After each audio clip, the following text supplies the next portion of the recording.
One night, the Celtics can lay waste to the underdog Cleveland Cavaliers in Game 1 of their second-round NBA playoff series, confirming our preconceptions. The 64-win top seeds are going to roll to the Eastern Conference Finals.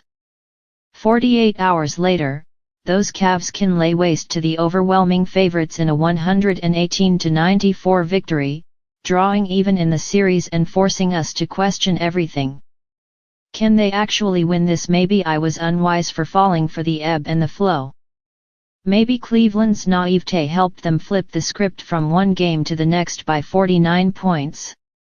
Maybe Boston is foolish for no-showing nights more than any other great team in recent memory.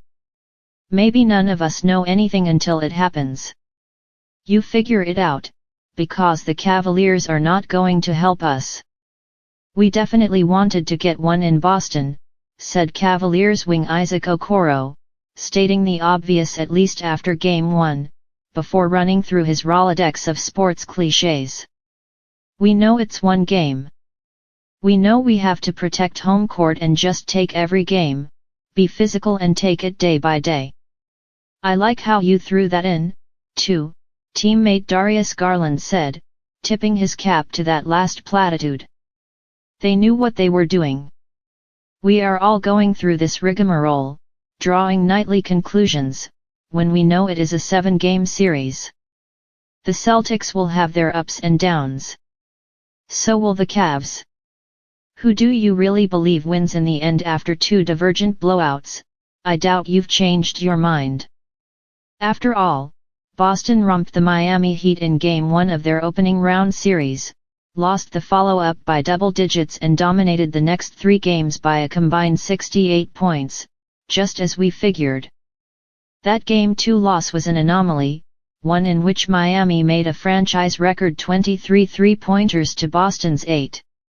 Those Heat also did not have Jimmy Butler, and these Cavs do have Donovan Mitchell, who played a savvy superstars game. The Celtics were forcing the ball from Mitchell's hands, since he was the only one who hurt them in Game 1, so he obliged, doling out 6 assists in an opening half that ended in a 54-all tie. Evan Mobley and Caris LeVert were the biggest benefactors of Mitchell's gravity, combining for 27 first-half points. And when their performance drew the Boston defense's respect, Mitchell went back to his usual work, scoring 23 of his 29 points in the second half. He took what they gave him, to borrow a cliché. They guarded me a little bit different, a little bit higher in the pick and roll, so guys are open, said Mitchell. Just trying to manipulate the game in that way. And then in the second half, when you've got guys who are making shots, it's human nature to kind of go back to your man and spread the game out. For his part, Mobley felt his 5-for-5 effort in an otherwise miserable fourth quarter of Game 1 got him into a rhythm that carried into Game 2, when he had a playoff career-high 21 points on 9-for-15 shooting. I feel like last game, second half, I caught a flow and started seeing how they were guarding me, where I could score from, and I watched film a little bit, came out here and tried to do the same thing and attack those spots, said Mobley, who added 10 rebounds, 5 assists, and 2 blocks. And that's what I did. As long as we are breaking the fourth wall here, can momentum be born from garbage time? Can you sleep 2 nights on a shooting streak? Can you figure things out down 25? A funny thing, these sports. This Game 2 could be an aberration, too, since the Cavs shot 46.4% from 3 to the Celtics 22.9%, but it did not feel like one in the moment. It felt like a beatdown, one Boston's Jaylen Brown called unacceptable. Brown also said after Game 1, it's going to be tough for a team to have to beat us 4 times, and he is right about both. Your guess is as good as theirs as to whether anything from either game is replicable. For one night, Cleveland's game plan worked to perfection. The Cavs scored more points than they had all postseason and limited Boston to their fewest of the playoffs. That plan depended on Mobley twofold, one defensively, run the Celtics off the arc and let him protect the rim, and 2. Offensively, own the paint.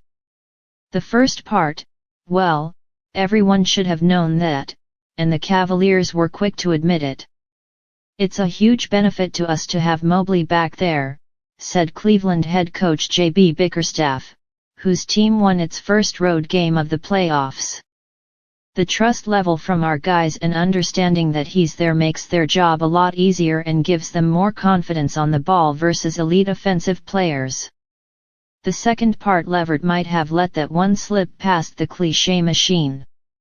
They started the game off with Al Horford as their 5, he said.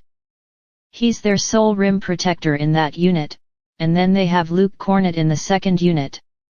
And then after that, it's just those 2. I think we did a great job tonight of seeking out the mismatches. Evan did a great job of punishing switches, and then when Horford was on me or other guards, I think we just did a great job of beating him and finishing at the rim, so I think we pose a lot of mismatches for them that they're going to have to figure out. Hey, someone told us how they really feel, which is that the Cavaliers do not fear Boston's Kristaps Porzingis-less frontcourt. Then again, Boston's Jason Tatum said after Game 1, we've just got a lot of different ways to win a game, and I would assume it's tough for the other team to try to figure that out. So, who's right? Maybe they both are. Maybe this best of 7 will last longer than we thought.